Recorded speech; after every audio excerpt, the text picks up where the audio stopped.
happening to you all day, every day, whether you know it or not. You are so magnificent in your physical bodies, you have forgotten you are vibrational beings first and foremost, is that all day, every day, you are becoming more. There is a vibrational version of you that has become and is becoming, that is the main event of you.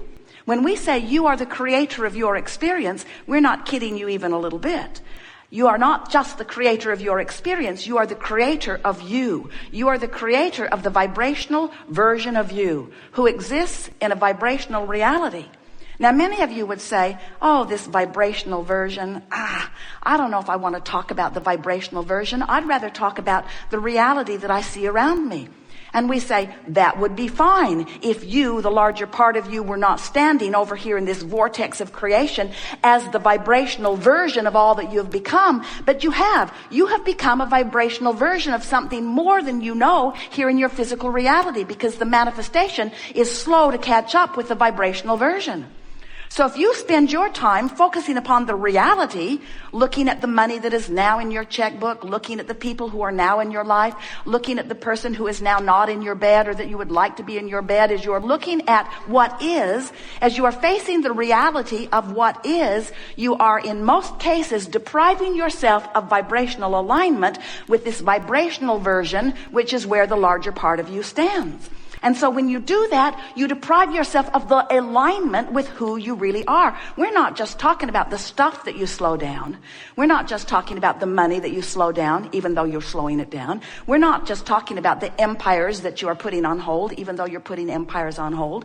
We're not just talking about the creative things like books and paintings and sculptures and music that are ready for you to harvest, even though you are putting them on hold. We're not just talking about those things and those experiences that you are depriving yourself of. We're talking about you depriving yourself of, in this red hot moment, the fullness of who you are, the clarity, the stamina, the exhilaration, the flexibility, the dexterity, the knowledge, the knowing of who you are, the love of who you are, the life of who you are.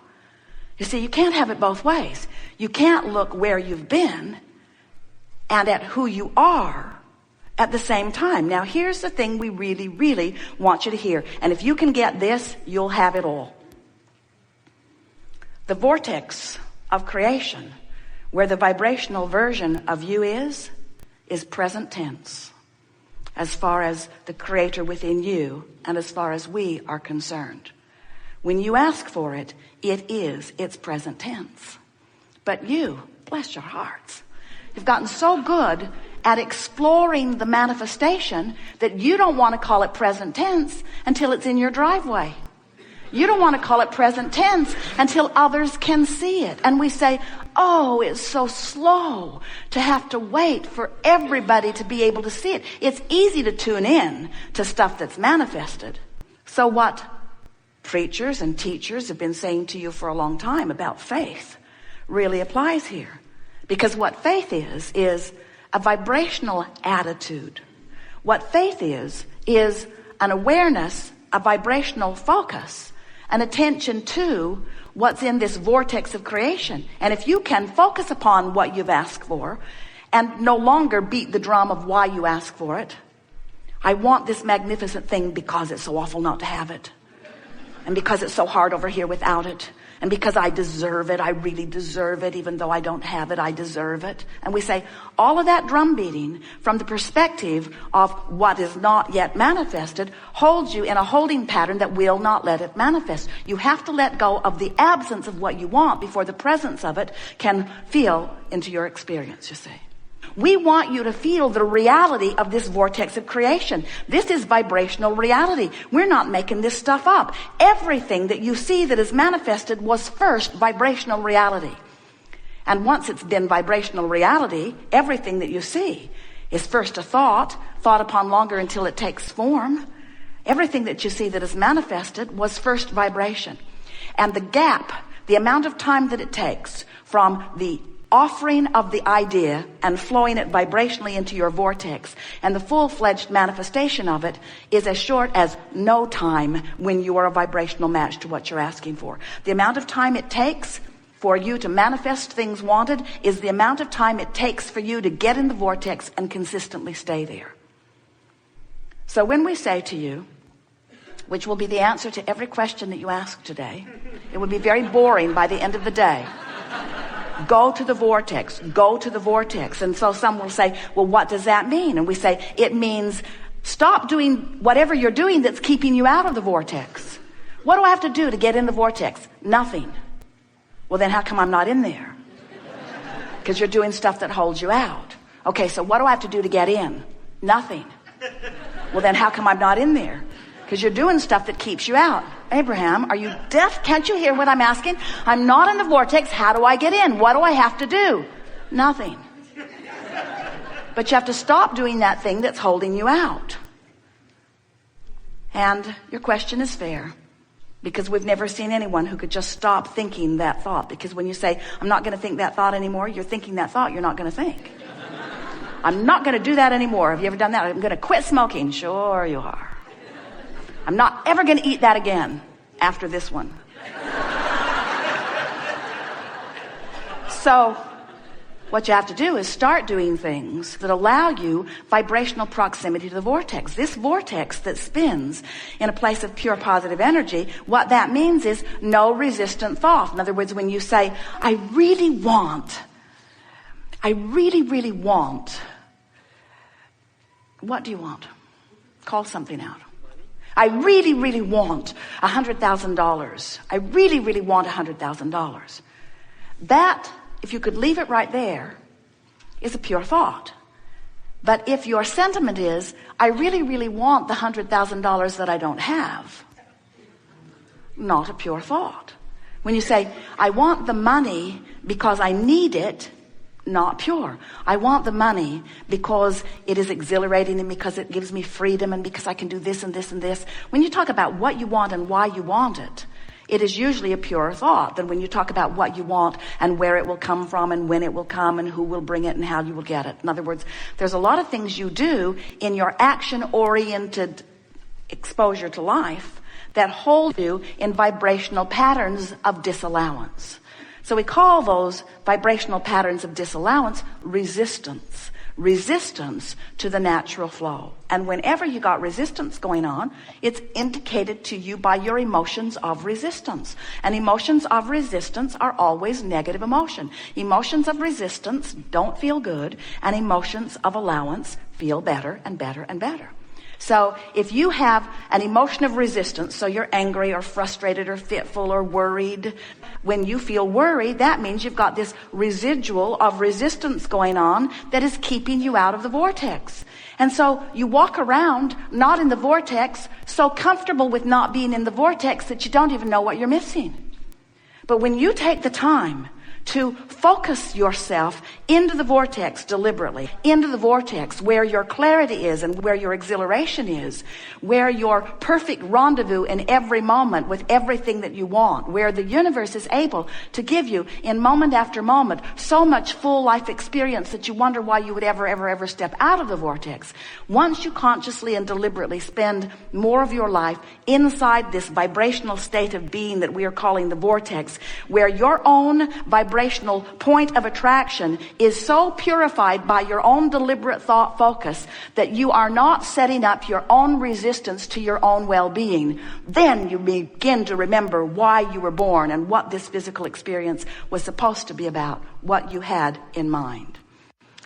Now, there are a lot of people, in fact, most everybody you know, spends most of their time outside the vortex. They don't know about vibration. They don't know what their emotions mean. They want to be positive and they try, they make some effort to be, but they're not really managing their vibrational flow very well. So most people are outside the vortex most of the time. And then they gather together in groups, on the internet, or just in neighborhoods. Law of attraction sort of brings them in their similarities together. And they come up with conclusions about how they and everybody else should live life.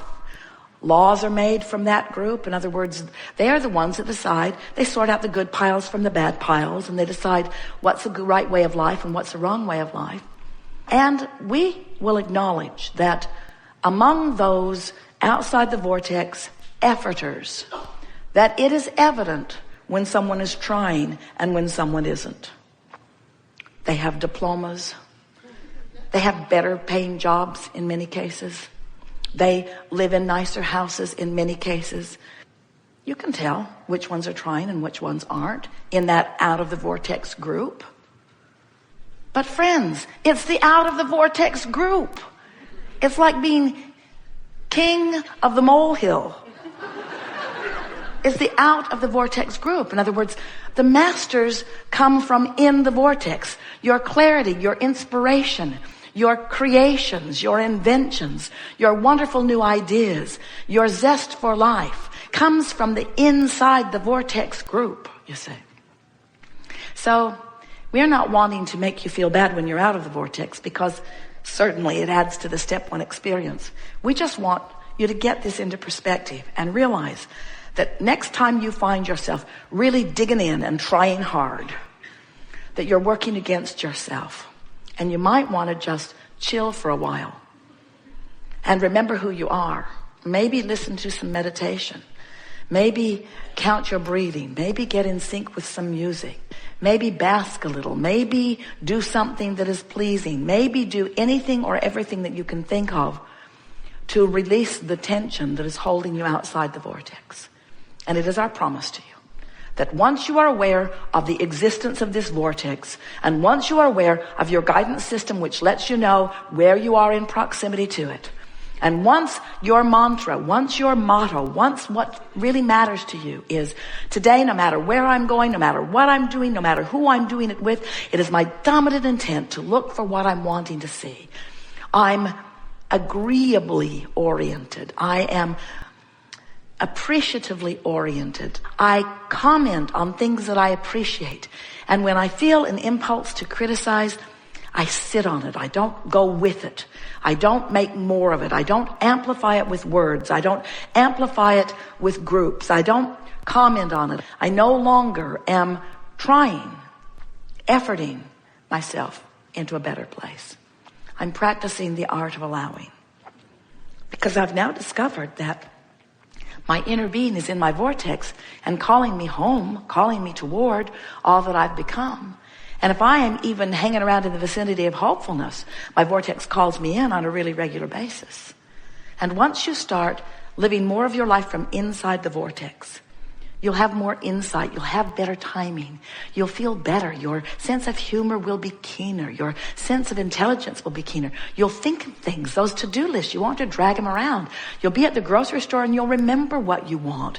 You'll be moving through life and the right thing at the right time will occur to you. You'll be tuned in, tapped in, not to a memory bank, not to a to-do list in your head, but you'll be tapped into the vibrational equivalent of all that you have become, who knows who you really are in relationship to who and where you are at all times, in all moments of all days.